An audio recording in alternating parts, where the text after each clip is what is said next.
시청자 여러분 안녕하십니까? 배승희 변호사의 지식배송 시간입니다.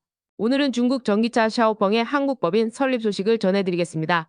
단순히 한 기업의 진출이 아니라 국내 산업과 국민 안전 전체가 흔들릴 수 있는 문제입니다.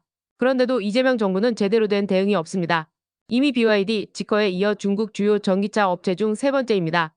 이제 중국 전기차 업체들이 줄줄이 들어와 국내 시장을 잠식하게 되는 겁니다. 문제는 산업 생태계 전체입니다. 자동차 산업은 완성차만이 아니라 부품사, 정비 서비스, 수출까지 거대한 생태계를 이룹니다. 그런데 중국 업체들은 자국 기업 위주 생태계를 그대로 가져옵니다. 즉, 한국 시장에서 판매를 늘려도 국내 부품사, 중소기업이 낄 자리는 없다는 뜻이죠. 여기서 더 심각한 문제가 있습니다. 중국 전기차는 단순한 차량이 아니라 움직이는 데이터 수집 기계입니다. 자율주행 센서와 커넥티드카 시스템은 탑승자의 위치, 이동 경로, 심지어 생활 패턴까지 모두 기록합니다. 중국 법에 따르면 자국 기업은 필요시 정부에 데이터를 제공해야 하는 의무가 있습니다.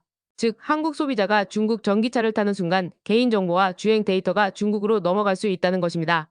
이는 단순한 사생활 침해를 넘어 국가 안보 문제로까지 연결될 수 있습니다.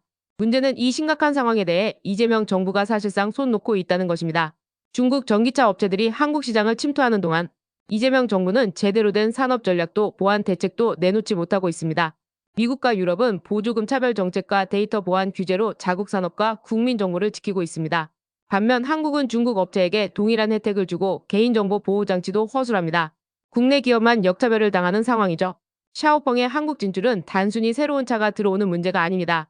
한국 자동차 산업의 미래와 국민 개인정보 보안이 동시에 위협받는 문제입니다. 국민 혈세로 보여주기식 정책만 남발할 게 아니라 산업 전략과 보안 대책으로 국내 기업과 국민의 안전을 지켜야 합니다. 중국 기업의 공습을 사실상 방치하고 제대로 된 대비책 하나 내놓지 못하고 있는 이재명. 일찍은 뭐야? 정치 뉴스는 배승희의 뉴스 배송으로.